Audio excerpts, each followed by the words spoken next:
Hi.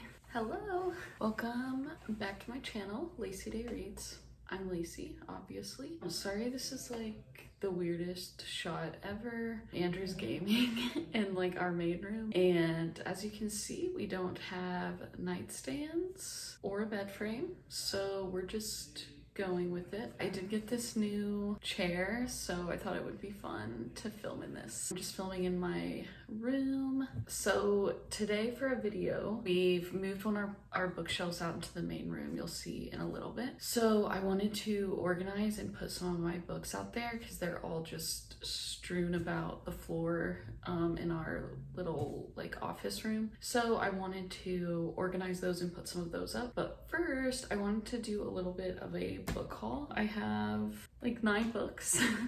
So for a long time, a lot of last year, I didn't really buy many books. Kind of tried to read a lot of what I had and use the library a lot, which I'm still doing. But I've kind of just been in the mood to buy books recently, and especially themed books for the season.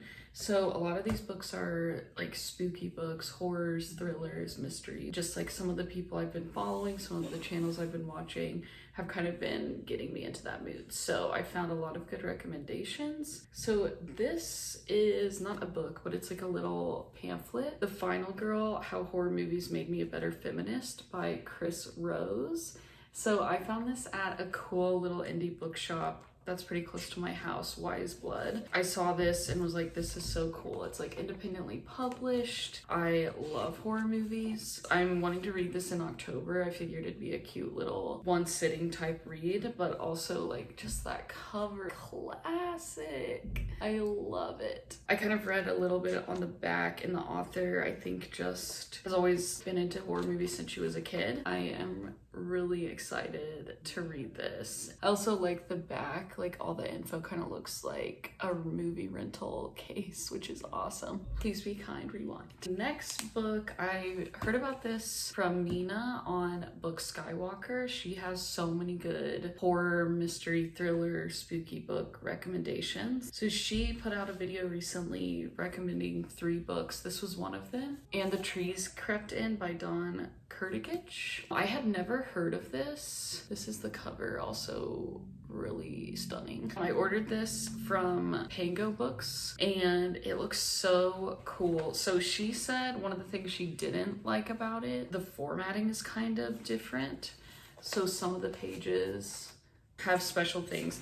That's something that I love. I love when books have that. So when she pointed that out, I was like, ooh, that makes me more intrigued. I think this might be young adult. I think it's kind of like a haunted house, haunted forest type situation. I am really bad at doing book synopses. I don't like to look up a ton of stuff about books before I read them. I like kind of going in, just knowing the basics, knowing super vague things. But this is 2 girls, it seems like, go to their aunt's house. It's weird, it's eerie. It seems like the trees in the forest are creeping closer. Oh, a beautiful boy who's appeared in the woods. Okay. I plan on reading, hopefully, most of these in October. Next, I have The Southern Book Club's Guide to Slaying Vampires by Grady Hendrix. So I've never read anything by Grady Hendrix. I know he's a pretty well-known horror author. I've heard pretty good things about this one. Also, I cannot get over this cover. I just think it's so satisfying. I don't know why, but I love it. I think this is like these ladies in like a suburban town in the South have a book club and then weird stuff starts happening. That's what I've heard. What is that? That is so gorgeous. This is just like a beautiful looking book. I'm really excited to see this. I know this is pretty well known and I'm gonna be reading this. Oh yeah, I should have mentioned, in October, I'm gonna be participating in STABATHON. So this is one of the prompts is read a book with black or orange on the cover. So I wanna do this for that. A couple of these I'll probably be doing, but I'm planning on uploading a TBR video for STABATHON because I'm super excited about that. So I'll link also the info for that, all the hosts and things. Next is another super well-known author, Riley Sager. So I'm first gonna pick up The Last Time I Lied. This is about like a summer camp. I think it's kind of set in 2 different timelines. Like in the past, these girls were at a summer camp and some of them disappeared, or one of them disappeared. I'm not exactly sure. And then I think it's following in present day, and like one of the girls goes back to the camp. So that's what I've heard. I've heard that Riley Sager has pretty good twists that you don't always see coming, which I think is a super hard feat to do for like mystery and horror, to not be super predictable. This is my first Riley Sager, and hopefully I will read more if I enjoy this. Next, kind of veering, definitely not spooky, I don't think. The Bear and the Nightingale. I have wanted to read this for a really long time. It's been on my TBR for years, and I found it used really cheap. I think I got almost all of these used, except the really new ones. Like this, I got at a local bookstore. So if I can't find it used, I try to buy local. I'm trying to stay away from Amazon. So I bought this from a local bookstore. The other ones I all found used. This was used as well, and it was really cheap. So I was like, why not? And I think I'm gonna try to read it this winter because I think it has like a winter feel. I've heard it's kind of like folk tale-y, fairy tale set in winter, so that's when I plan on reading it. This is by Katherine Arden. I think it takes place in Russia. I think it's about like a young girl, and she's just, I don't know if it's like a coming of age or what. Again, I don't know anything. Hopefully you're not watching this to learn a lot about the books I'm gonna read. Next, I did buy this new, also from a local bookstore, Velvet Was the Night by Silvia Moreno-Garcia. It's also a signed copy, which I don't normally care about that, but literally the only copies they had were signed, so I just went for it. But that's cool. She is one of my favorite authors. I've only read Mexican Gothic by her, but that was a 5 out of 5 star book for me. Loved it. I'm loving this so far. I'm in the middle of this right now. So I'm on page 182, and I'm reading this for the Lights Out Book Club hosted by Sav from Riveting Reads. So I'll link her too. She's also one of the hosts for STABATHON. So I've actually gotten like a lot of recommendations from her too. She has really good spooky book recs. This is for her book club, and I'm super excited to finish this. It's a noir, so it's kind of like a dark mystery. Leonora has gone missing, and then we follow 2 main characters. One's like in a gang, and the other is just kind of like a boring secretary, and they're both kind of trying to figure out what happened to Leonora. It's interesting. I think Moreno-Garcia, her stuff is really weird. Like her writing is weird, her premise is weird, but it's so interesting. I love the way she writes. I love the way she sets up scenes. This one I am really liking because the main characters are like pretty unlikable, and you just, the whole time you're like, ugh, like I don't like them, but I want them to succeed, and I want to see what happens, and I want them to figure out what's going on, even though I don't really like them.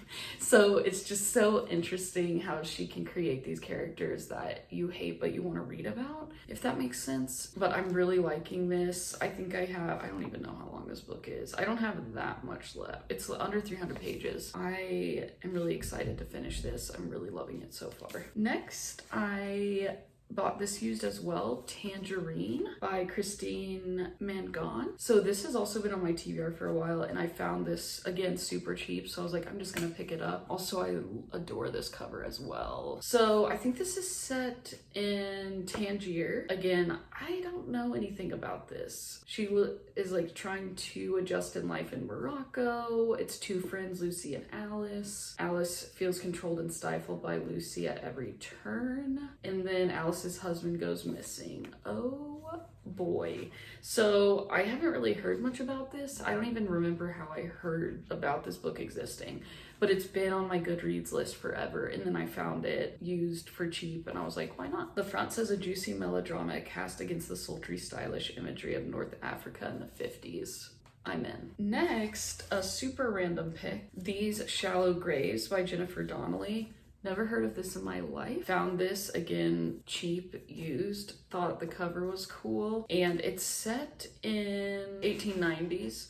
So it's kind of like a mystery thriller too. I think like a girl, I don't know, I think she maybe goes to school. Yikes, this is a really bad review also, so sorry about that. So this was an impulse buy for sure. The cover got me, the like historical past setting got me. It says, be careful how deep you bury the past. All right. Also, this is like my favorite thing to peel off. Yes. So So that's that. That was the worst synopsis ever for a book. And lastly, I got There's Someone Inside Your House by Stephanie Perkins. This is going to be a Netflix movie, I believe, either directed or produced by James Wan. He's one of my favorite horror directors. So when I found out about that, I was like, I have to get this. I think this is just about, the title says, there's something in the house. This really gives me the 2000s scary movie vibes, which is my favorite genre, just like 90s, 2000s teen horror films. So that's kind of what sucked me in from this. I also got this from Pango Books used. So I'm really excited about this. I want to read this before I watch the movie, obviously, as a true bookworm would. So those are the books I got. So I just wanted to show all of those before I organize my shelf. Let me know if you've read any of these, if you have other recommendations based off of these, and let's go organize my shelves. Okay, so here's my bookshelf so far. This is just some little things I'll probably keep on it. And then this is our coffee bar for now. So I'll leave that there. We just like to have our coffee stuff easily accessible. And then here's all of our records down here. But I'm gonna try fit what I can on there.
So I organized some, just these two shelves for now. So I just did like my hardbacks. I kind of tried to do by height, which was fun. They're not in a super specific order. The only thing is these are like my classics with my amazing duck bookends, which I'm obsessed with. Okay, probably a weird transition, but I did some more reorganizing. So this is the shelves.